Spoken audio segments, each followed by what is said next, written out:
Bonjour et bienvenue à tous, j'espère que vous allez bien, que Dieu vous bénisse dans le précieux nom de Jésus-Christ. Mon nom est Joël Nadon, on est le 25 septembre 2025 et puis j'ai une sœur en Christ qui m'a envoyé une vidéo par rapport à un frère en Christ anglophone du nom de Scott, probablement parce que sa chaîne YouTube s'appelle Bro Scott.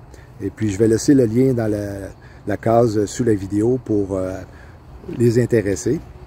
Et puis lui, il est convaincu que le frère Joshua, celui qui vient d'Afrique, qui a eu une vision de Dieu par rapport à l'enlèvement du 23-24 septembre de cette année, il a eu ça en 2017, lui, il est convaincu qu'il a encore raison parce que on ne serait pas dans le bon calendrier selon Scott, selon ce frère en Christ.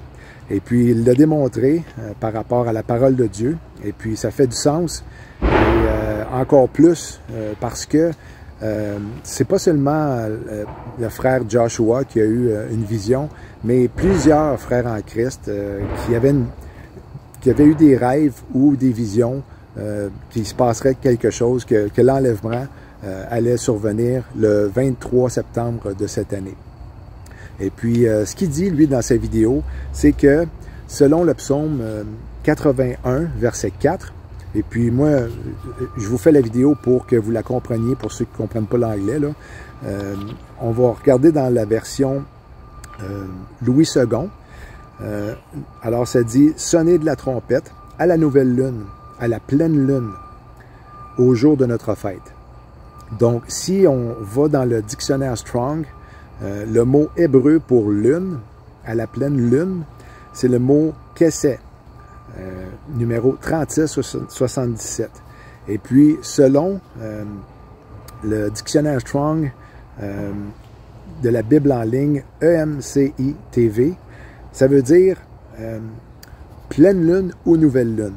Donc, j'avais toujours été ambigu par rapport à leur définition de ce mot-là grec. Et puis, quand on va regarder dans d'autres dictionnaires Strong, c'est vraiment pleine lune.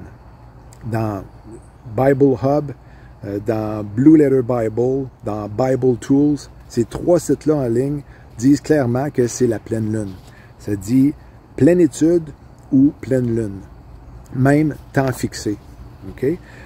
Donc, si on se fie à ça, c'est que la pleine lune serait le début du mois.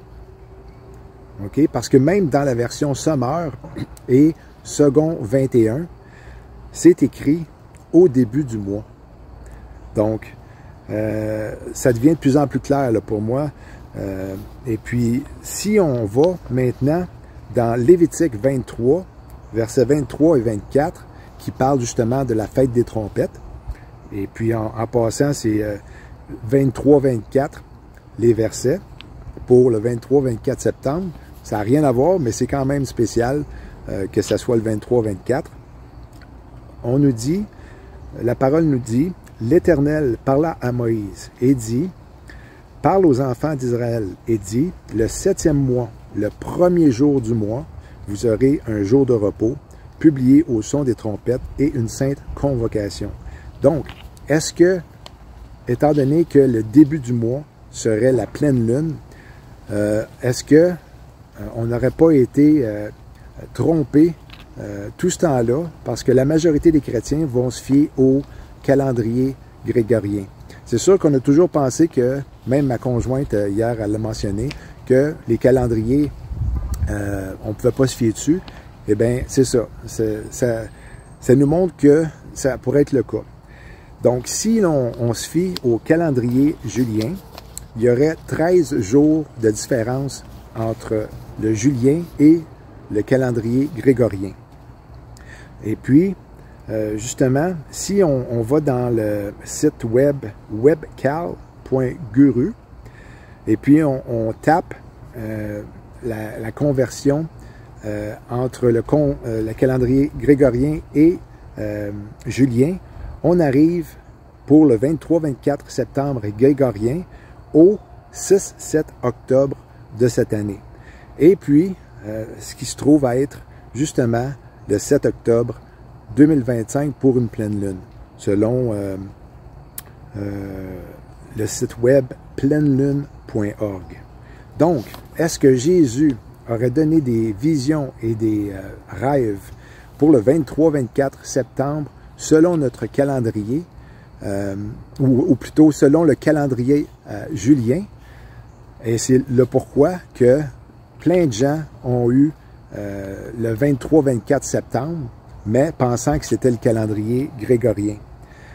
Même que on peut aussi lire dans les évangiles que Jésus, il y avait eu une éclipse solaire au moment de sa crucifixion. Et puis donc, est-ce que c'était le début du calendrier de Nissan à ce moment-là, lorsque Jésus a été crucifié à la journée de la Pâque? Je vous pose la question. Moi, je suis très encouragé.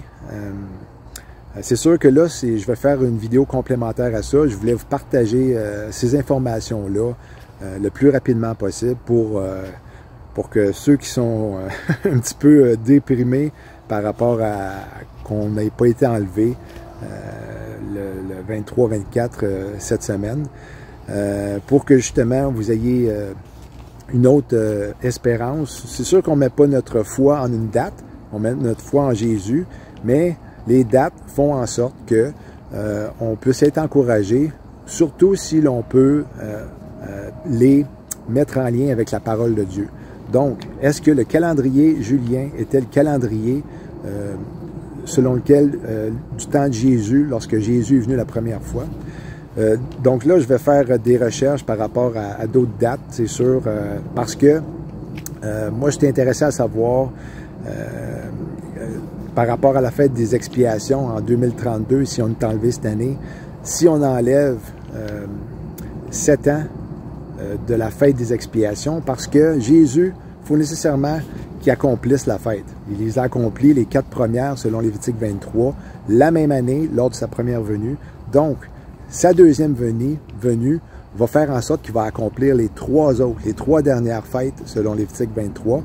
Et selon Zacharie 12, il va répandre un esprit de supplication lorsqu'il va revenir sur terre avec l'Église pour que justement les Juifs, son peuple, le reconnaissent finalement comme étant celui qui est mort pour leurs péchés. Il va y avoir un esprit de grâce, de supplication, et le peuple juif va reconnaître Jésus à ce moment-là. Donc ça va être la fête des expiations, le pardon des péchés. Et puis, en même temps, il va accomplir la fête des trompettes parce que ça va être une journée, une année de jubilé, la 6000e année. Donc, là-dessus, je suis vraiment excité. J'espère que vous l'êtes aussi parce qu'on est supposé d'être excité face au retour de notre époux en tant qu'épouse, l'Église.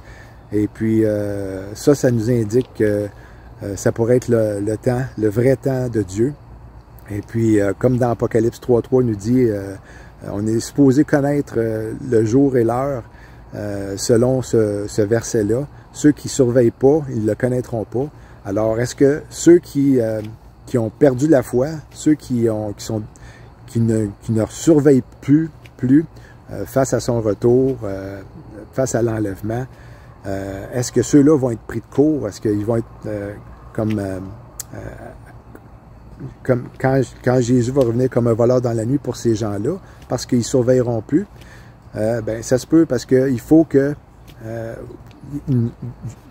l'apôtre Paul nous appelle à veiller et ne pas dormir. Donc, ceux qui vont veiller et qui vont être attentifs à ce qui se passe par rapport à la parole de Dieu, eh bien, ils ne seront pas surpris de son retour. Et puis, pour moi, c'est sûr qu'encore là, je mentionne que selon ce que je comprends de Daniel 8, l'attaque de l'Iran devrait se produire avant, parce que plus loin dans le passage, on voit que les États-Unis vont anéantir l'Iran, et de là va sortir la petite corne Donald Trump, selon moi. Et qu'est-ce qui était intéressant aussi par rapport à lui, c'est que, vous savez, à un moment donné, il avait dit, en parlant des attaques du 11 septembre, il avait dit, il avait dit le 7-11 au lieu du 9-11. Et puis ça, je ne sais pas si vous en avez entendu parler, là, mais tapez dans YouTube Donald Trump 7-11 et puis vous allez voir qu'il a dit le 7-11. Donc, est-ce que le 7 octobre, le 7-11 serait la ruine soudaine? On a Genèse 7-11. Je suis plus sûr là, de qu'est-ce que ça veut dire, là, ou c'était quoi la citation là encore, là, mais ça a rapport au déluge. 7-11, je me souviens pas, là, c'est ça. Je veux quand même publier la vidéo, même si je ne me rappelle pas, mais je vais vous revenir là-dessus la prochaine vidéo. Donc là-dessus, je vous dis shalom.